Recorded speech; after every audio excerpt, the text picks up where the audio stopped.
Assalamu alaikum. Welcome to this special live stream.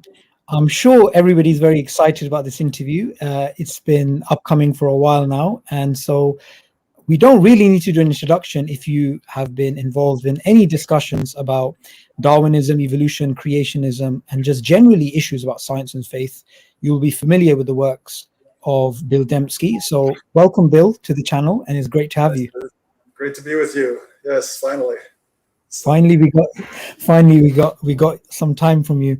So, Bill, in terms of your contribution to intelligent design movement and involvement in these types of discussions, I think a lot of people on this channel and others who are going to be tuning in through the other sort of platforms, they're going to be quite familiar with that. So, what we really want to cover today is sort of a little bit of history, a little bit of nostalgic history about your involvement in the movement and where you see it headed. So to begin off with, in a interview I was just watching earlier today, you were talking about your own faith and that it wasn't so much the case that you went into the field of biological evolution and looking at it from a theological perspective to renew your faith in God. I mean, your faith in God was sort of, I believe you said your father was a biologist, and it was unaffected by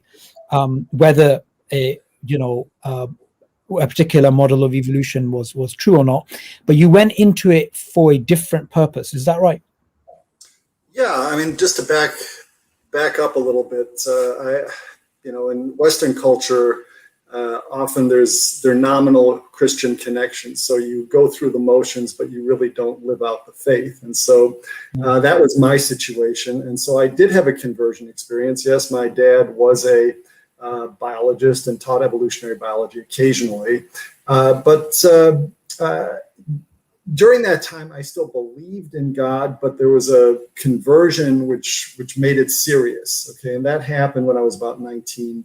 And I would say evolution played no role in that, So God was behind it. I think God was behind it even before I had this conversion experience, and so too afterward.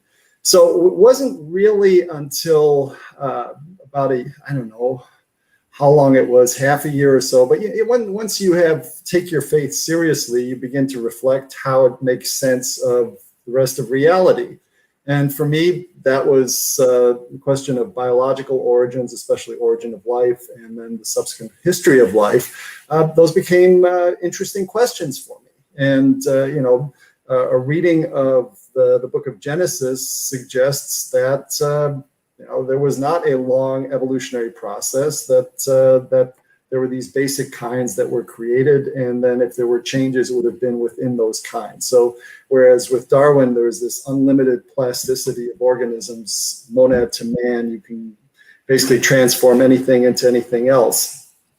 So I was trying to come to terms with that. And I think one of the first things that really hit home for me was looking at certain probabilistic arguments about the origin of life. Now, with the origin of life, you don't have full biological systems, replication. I mean, people to this nowadays hear about ribozyme engineering, and so they talk about replication and trying to push natural selection down to the prebiotic level. But when I was looking at these issues, and to this day, I don't think those are very compelling arguments with the origin of life and ribozyme engineering. But in any case, as I was looking at these arguments, it seemed to me compelling that brute matter simply did not have the power to organize itself into a first living form. And so that became, I became convinced of that. And I thought there were sound probabilistic arguments for that. And then this is, at that point, I'm a psych undergraduate. So I'm taking statistical courses. I'm not a mathematician or even planning on being a mathematician at that point. But I look at those arguments, they were to me compelling. And we all have these intuitions about what's within the reach of chance, what's outside the reach of chance. If I flip a coin 10 times, I get 10 heads in a row. That could happen. Usually, it's maybe 1,000 or 2,000 coin flips. So in an hour or two, you can expect to see that.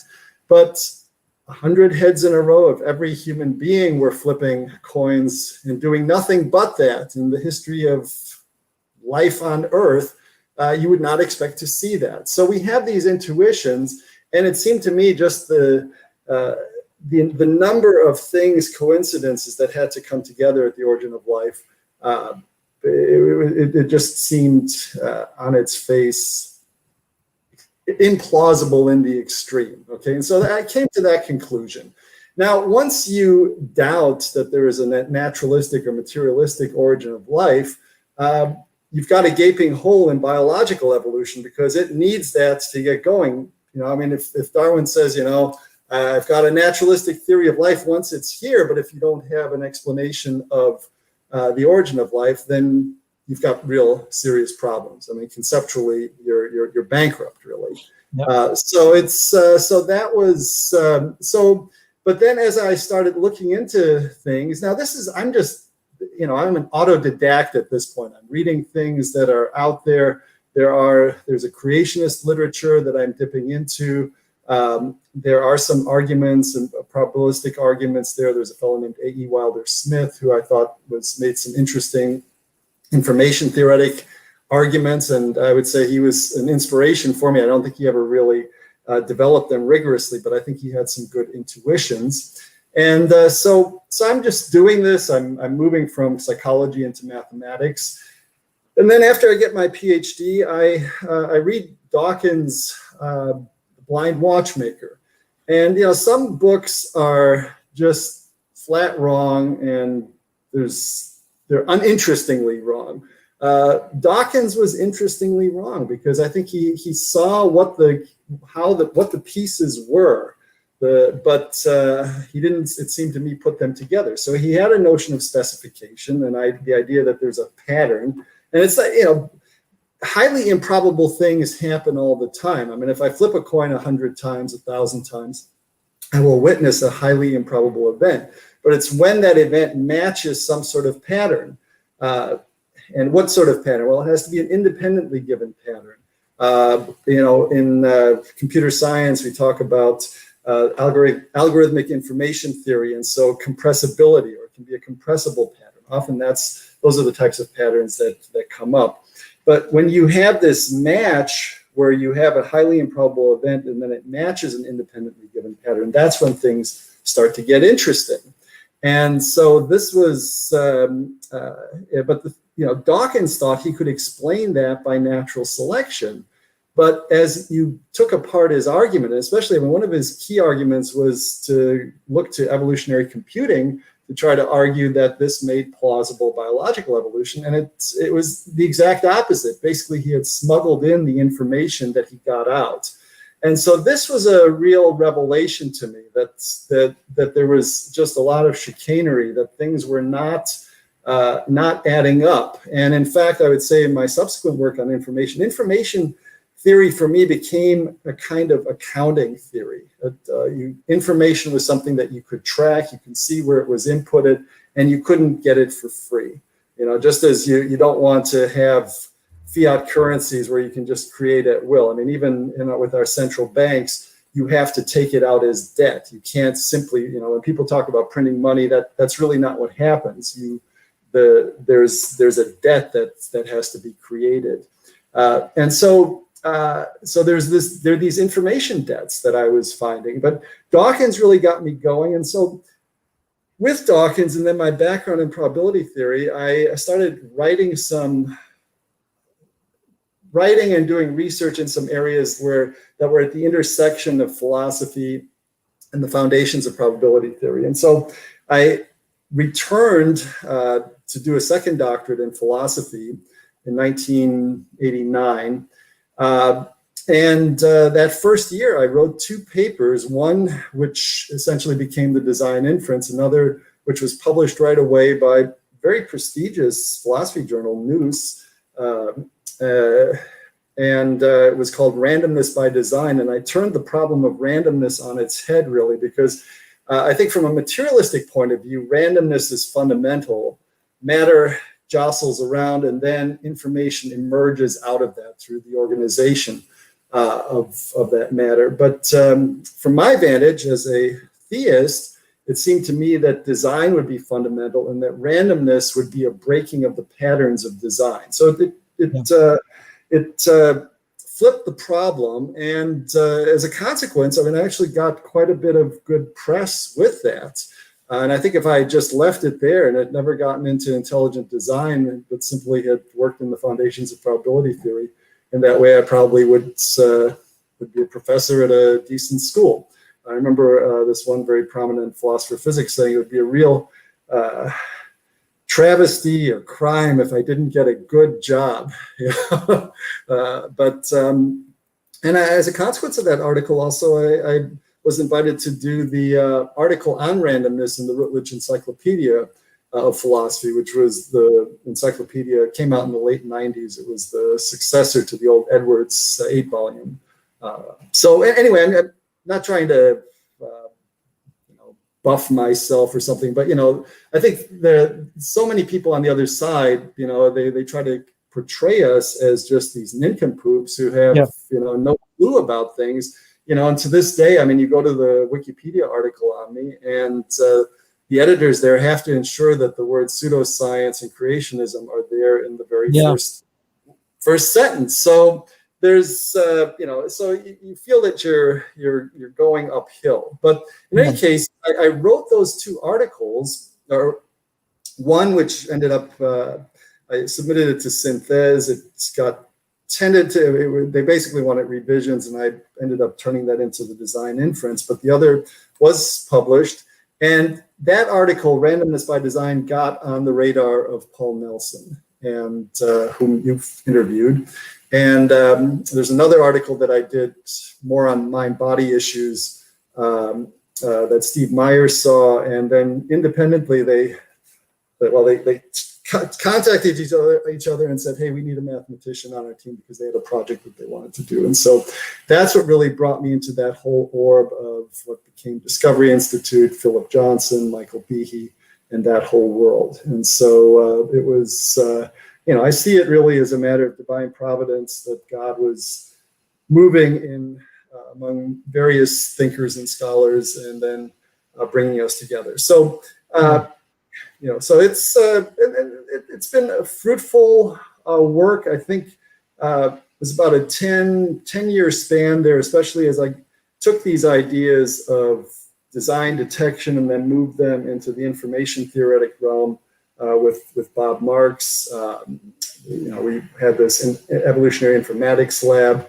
Notice that the noun is informatics, evolutionary is the adjective, and nouns have primacy over adjectives. So the idea was to say, insofar as evolution works, it works because you have to pump information into it. And so we did a fair number of peer-reviewed articles. I mean, IEEE journals, and you can just go to the evoinfo.org page and you'll see that. So it's legit. I mean, it's solid work, and I don't think it's been adequately appreciated, because I think if people understood it, you'd see that even if you try to go with a full-blown Darwinian story, there had to have been information put in, and so that becomes, from a Darwinian vantage, it's always you get something for nothing. It's from simplicity to complexity. And these conservation of information principles, they're actually theorems that we prove, show that if you get a certain amount of information out, and you don't, and basically you're working with stochastic type processes, there had to have been at least as much information put in. So we call it conservation of information, because the best you can do is as much out, or as much in as out. Normally it's even a lot more in than you get out, because there's some sort of degradation of information that will happen. So that was, I guess that's a thumbnail. Even my book, The Design Inference, it was published with Cambridge University Press. I mean, it was considered a legitimate exploration of certain types of probabilistic inferences. But immediately with the publication of that book, I also published a book called Mere Creation. So it was a conference trying to get at the truth or trying to understand intelligent design. And, this was in 1996.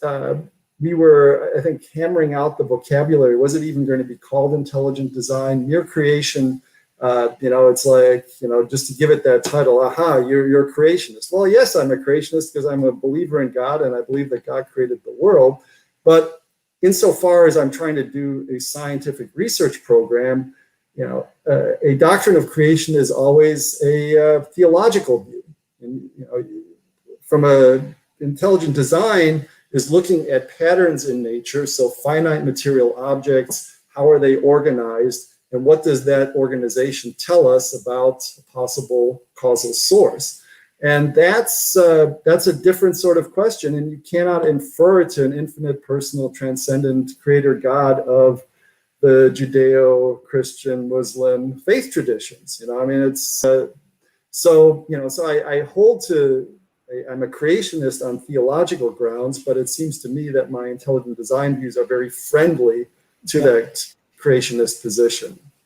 Yeah, definitely. And I would say that in the 90s was the time that the whole sort of anti-Darwinism camp got more credibility. And I think definitely the design inference played a large role in that. And the reason being, as you said, is that this was something academically neutral. I mean, you could be an atheist and appreciate that there is an argument here which is free of any theological bias. I mean, one of your co-authors was also in, I think, the 2007 book, was a book on intelligent design, was Michael Roos. So, this is academically well-grounded stuff. This isn't just, I believe because I believe. So, that's definitely there. Now, something that you alluded to earlier, and I think it's worth pointing out, and you said this previously in another interview you gave, and I think it's a good time to bring this in, because obviously the arguments are there, right? The arguments are there. But the analogy that you actually gave was that of an attorney coming to a client and saying, well, you got some great arguments there, but how much justice can you afford? And in relation to, I mean, did this open up the broader issue of the whole culture wars, right? So before we get into just that, the intellectual arguments for a creator, right? For intelligent design, rather. So that was quite well established. It's still quite well established. But some of the regrets that you were highlighting in your previous interview were not really to do with how the arguments were developed, but how actually there wasn't a critical mass of people behind them. So can you give us a few details about this? Yeah. Well, I one of my guilty secrets is I like reading Machiavelli, The Prince, and it's not so much that I embrace his views, but I think there's just a shrewdness there about the way the world works. And one of the things he says there, that it is very difficult to get a new order of ideas or government, I think that's mainly what he was thinking about, off the ground, because the old forms, the old government has its supporters, they profit from it. And the new, you're trying to recruit talent, and how do you get the talent there? Well, they're kind of looking, do I have a future there? So that becomes the problem. So I think there were some missteps early on, and I'm not sure they could have been avoided. I mean, so we had this fledgling group of intelligent design people, very difficult to get jobs, even within the Christian world, so it's, there's a group, for instance, called the CCCU, Council for Christian Colleges and Universities, and they're overwhelmingly theistic evolution, which typically means Darwin got it right and God somehow did it, but not in any way that's detectable, or so that was so we faced all this opposition, and as a consequence, we ended up, I say we, I mean it was Discovery Institute. Who are going to be the donors? Well, it's donors who see that this is something that's going to help in the culture war. And so there was this conflation of well, is it science? Are we doing science, or are we doing politics? Are we doing law?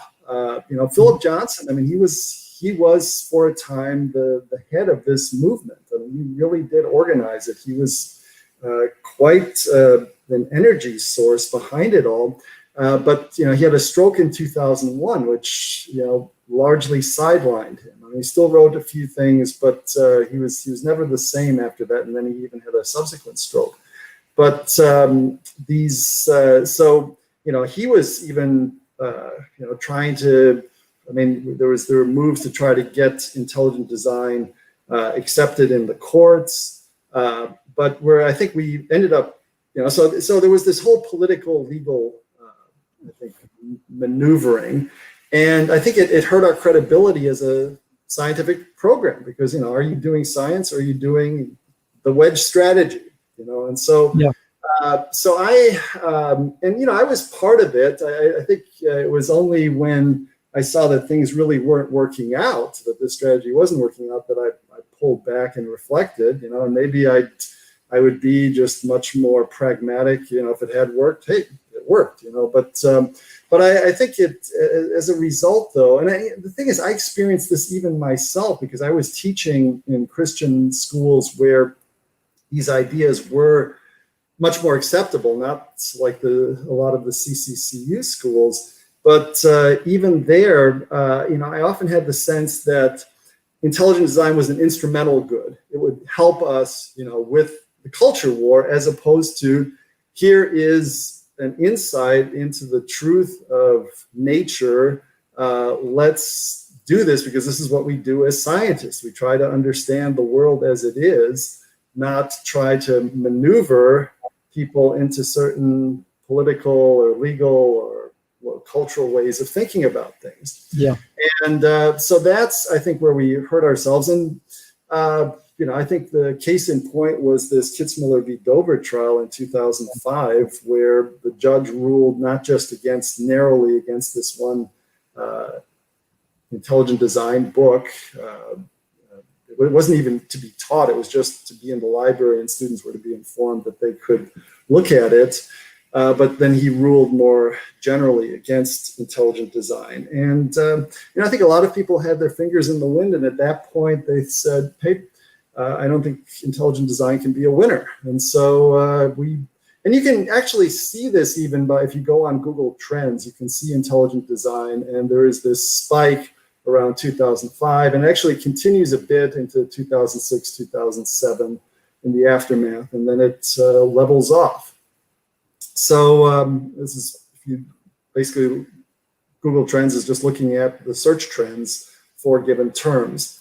So, so I think for what that did for me though is, I thought, I just have to make these arguments, the insights, the case that much stronger so it can hold up. And it was really after Kitzmiller v. Dover that Bob Marks at Baylor and I, and some of his students actually, started working on these questions in evolutionary informatics, conservation of information.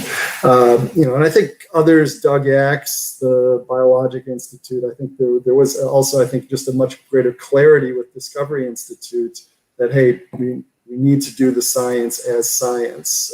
At least this needs to be a component of it. So those were all positive effects. And it does seem that internationally we're getting a good hearing, and even I would say within the U.S. I mean, these ideas have they're in circulation. People know about them, but the sort of triumph that I had hoped to see when I hit retirement age at 65, that hasn't happened, and I don't think it is going to happen. Now it could, my mother was German. She lived through the Berlin airlift. I had an uncle at the university, he was a professor at the university in what at the time was West Berlin. And I watched, I'd go to Germany. I watched the Cold War unfold. 1989, the Berlin Wall comes down. Things can change rapidly. So it's, so I'm not ruling that out. I think, crisis in confidence can come, and I think it needs to come with Darwinian evolution. But the powers that keep it in play seem to be considerable. Yeah, absolutely. And this sort of reminds me of what Kuhn speaks about when it comes to two paradigms, and that deciding between the two is not always a rational choice. It's something. I mean, the two paradigms are so incompatible that it's almost like a religious experience where you switch one from to another.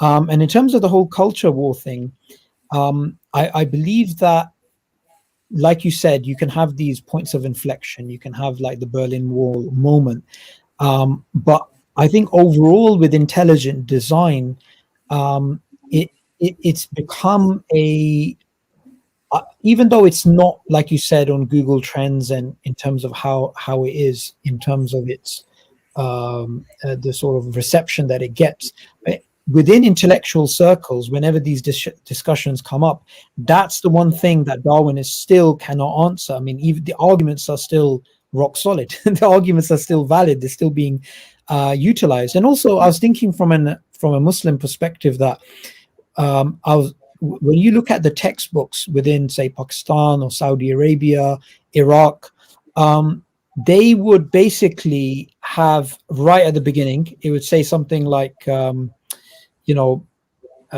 ar-Rahman ar-Rahim, in the name of God, the merciful, the kind.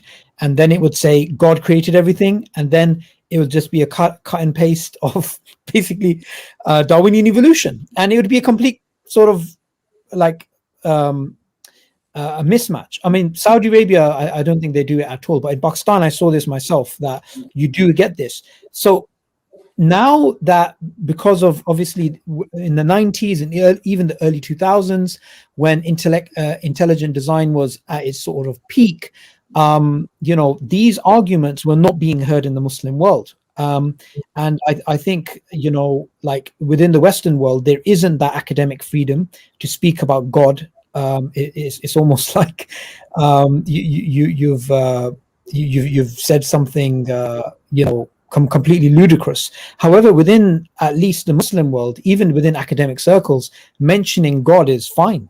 Even it not only in the wider culture, but even within the academic setting. So maybe that's a place where there could be funding, where there could be people who are picking up these arguments, and because you won't get that resistance.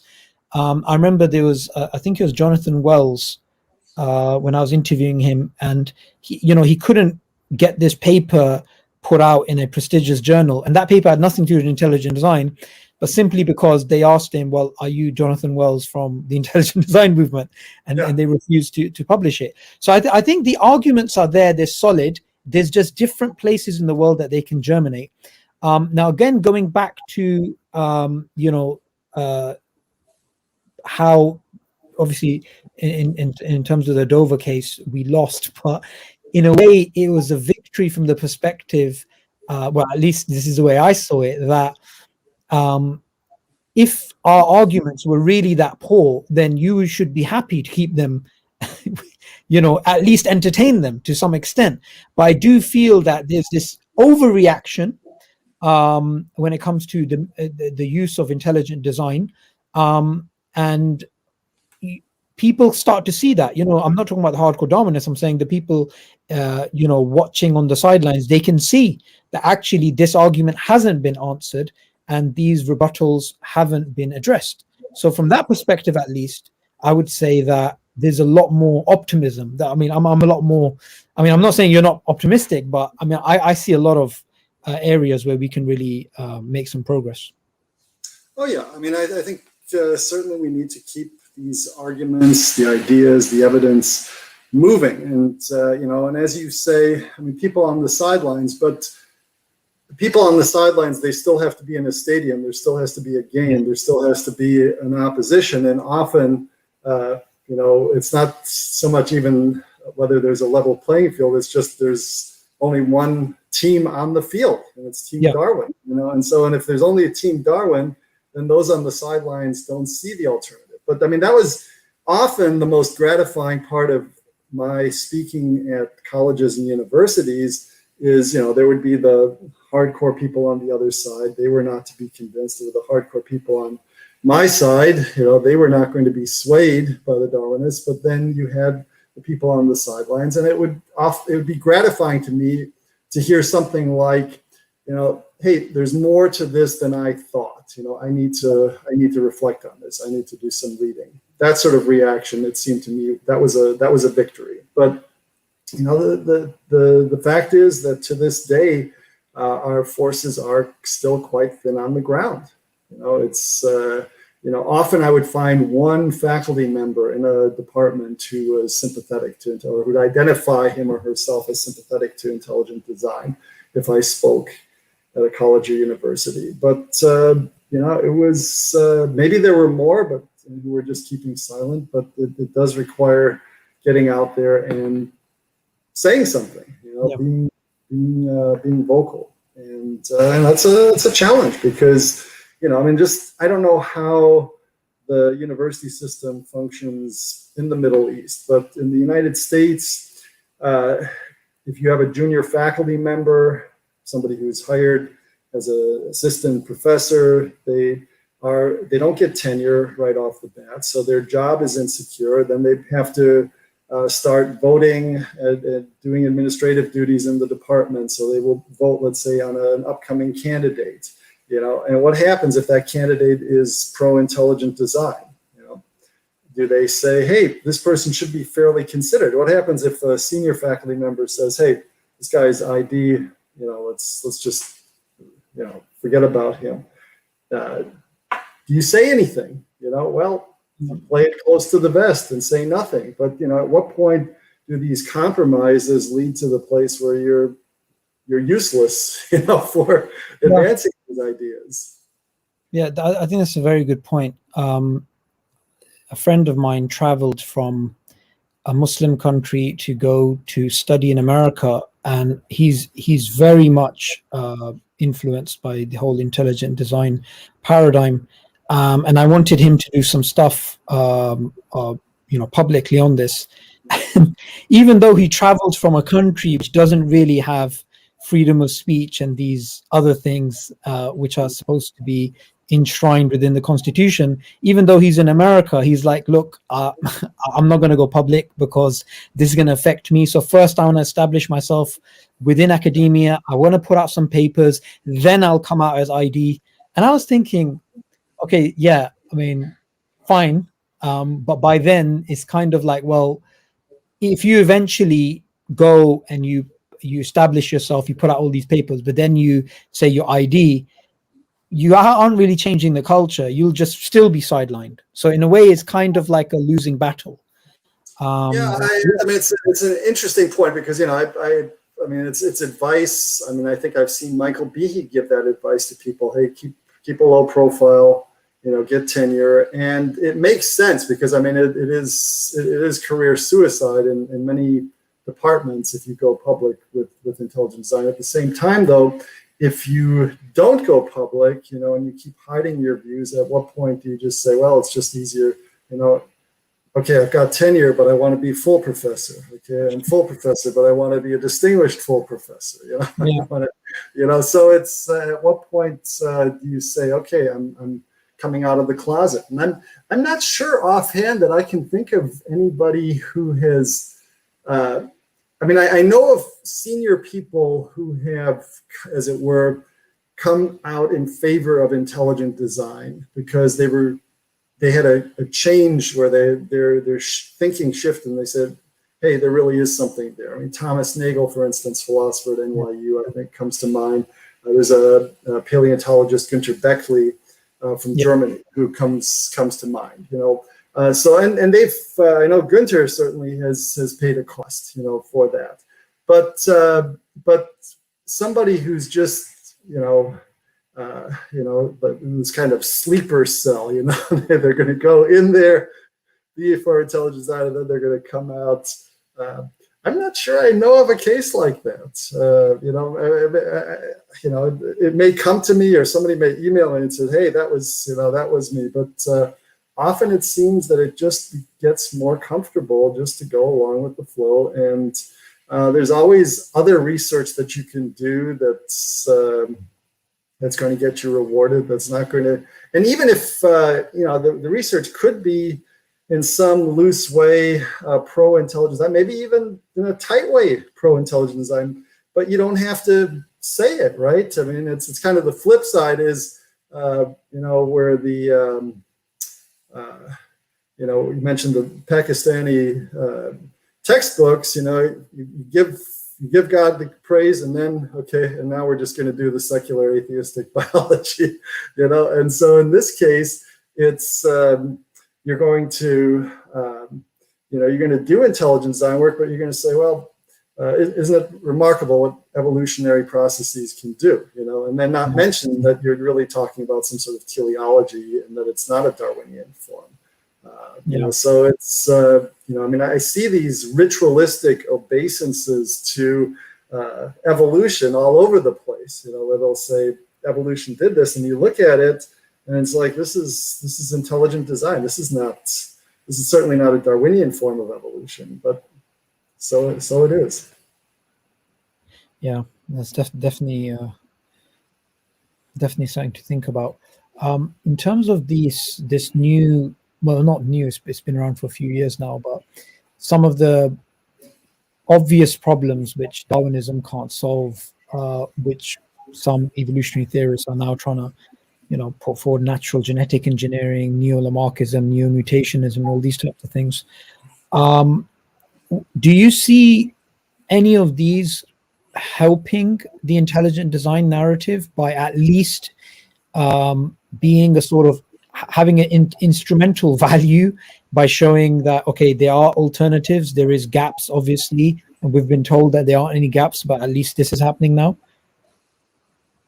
Well, of course. I mean, if you're proposing something like neo-Lamarckianism or natural genetic engineering, I've visited with James Shapiro, that's his view. I mean, there's a whole circle of people who are with him, but privately, he is more anti-Darwinian than I am. I mean, I would allow, that at least, evolutionary computing takes some inspiration from Darwin. And I'm not sure. I mean, when I was allowing that in our conversation in his office, I mean, it was almost zero credit that he would give to Darwin. So it was remarkable. But then in public, he's not going to do that, or he's not going to certainly go in favor of intelligent design. But I mean, I've posed the question to him on more than one occasion: how do you get systems that can do natural genetic engineering? Yeah, exactly. It's there's the elephant in the room there. So where do you get that? So once you have it, okay, now maybe you have an explanation of how you get increasing complexity. But where do you get these systems in the first place? And he just would not answer that question. But I do think that having these radically non-Darwinian proposals should clue people in that there is a problem with Darwinism. I mean, if people who are not pro-intelligent design, who would prefer not to acknowledge teleology in nature, don't want anything that smacks of vitalism, are still going to go counter Darwin in such a radical way, that suggests that there really is a problem with the theory. Yeah, I think that's a good way of putting it. So to wrap up, we've obviously discussed more so not the culture rather than the actual arguments. But even though you say that you're sort of semi-retired, you're still very much interested in obviously seeing, this flourishing. I mean, all of this. If you guess that, I mean, one way of putting it is there's still a lot of development to be done in terms of the intellectual arguments for intelligent design. So there's that, but then there's also the culture side of things. So what are some of the things that you're hoping for in the coming years and decades that future ID proponents can get involved in to push the narrative? Because Darwinism is not going anywhere, and nor are believers. So we're going to need to defend ourselves using something. And the best thing going at the moment is still intelligent design. So what are some of the things you'd recommend to the Well, people? I think, we need a critical mass. We need to be able to attract talent. I mean, it's, I think of quantum physics in the 1920s and 30s, and there was a remarkable flowering, attracting of talent, and these ideas took hold very quickly. And the thing is, I mean, there weren't also quite as big worldview questions at stake, but but to get really bright people, to get talent, get people thinking and working on these ideas. I mean, you mentioned seeing an interview with me, before our interview here. This is one of the last ones I did. But the person who interviewed me, my understanding is he can no longer get National Science Foundation funding. He signed a Descent from Darwin list, and I remember having dinner with him about 13 years ago, in which he said two members of the National Academy of Sciences, which is the highest body of scientists, told him that because he had done that, he would never be in the National Academy of Sciences, even though, just given his work, he would certainly merit it. So I think what we're looking at, I think what we need is, or what would help, is to have some sort of funding sources. And this is where I got excited with Brazil, because it does seem that there the government is fully open to it. But the United States, it does seem as ground zero. I mean, if we can make these ideas work here, then they can work anywhere, because I think this is where the opposition is the greatest to these ideas. But one thing that encourages me is the acceptance of these ideas in the Muslim world, and I think that shows great promise. But let me push back a little bit on you, because one of the things I do is I do, my day job these days is as an entrepreneur, where I do academic or educational websites and educational technologies. And one of the things we do is rank schools using, and most recently, an influence metric. So basically, we look at the influential, who's influential in which discipline. So influence is a relation between person and discipline, and then we can use that to induce a ranking of colleges and universities. So who's affiliated, who's an alumna of the school, who's teaching there. Okay, and then we can also rank disciplinary programs. We can even do this by time frame. So I'm a mathematician. Göttingen was the place to be in mathematics around 1900, and our algorithm picks that up. Okay, so why am I saying that? Well, I've seen other ranking organizations, and for instance, I think there's a school in Saudi Arabia called, is it KAUST? It's King Abdullah University of Science and Technology, and it has a lot of money.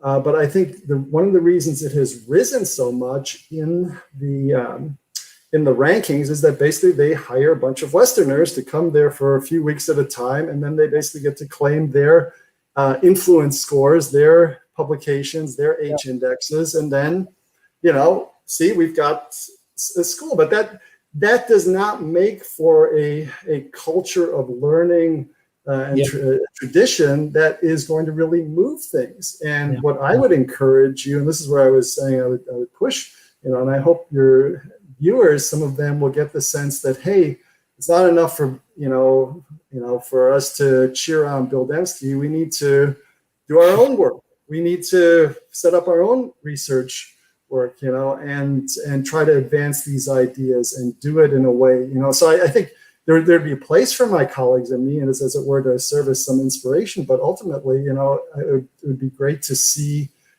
something homegrown in Pakistan, in Saudi Arabia, where the money is there, but it's not just the money. Throwing money at things doesn't do anything. There have to be research traditions, a sense of, hey, calling, a sense that we are doing this. We need to understand these.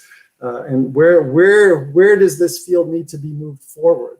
How can we do that? And so I think it's going to require some people of great vision and intelligence to do this. Now, I've no doubt that people listening to me, some of them are in that position, but it's going to, I I think there's a sense of a certain independence of thought that's going to be required. It's not just, hey, we're going to cheer on these people because they've done all the heavy lifting. There's a sense, you've got to do the heavy lifting as well.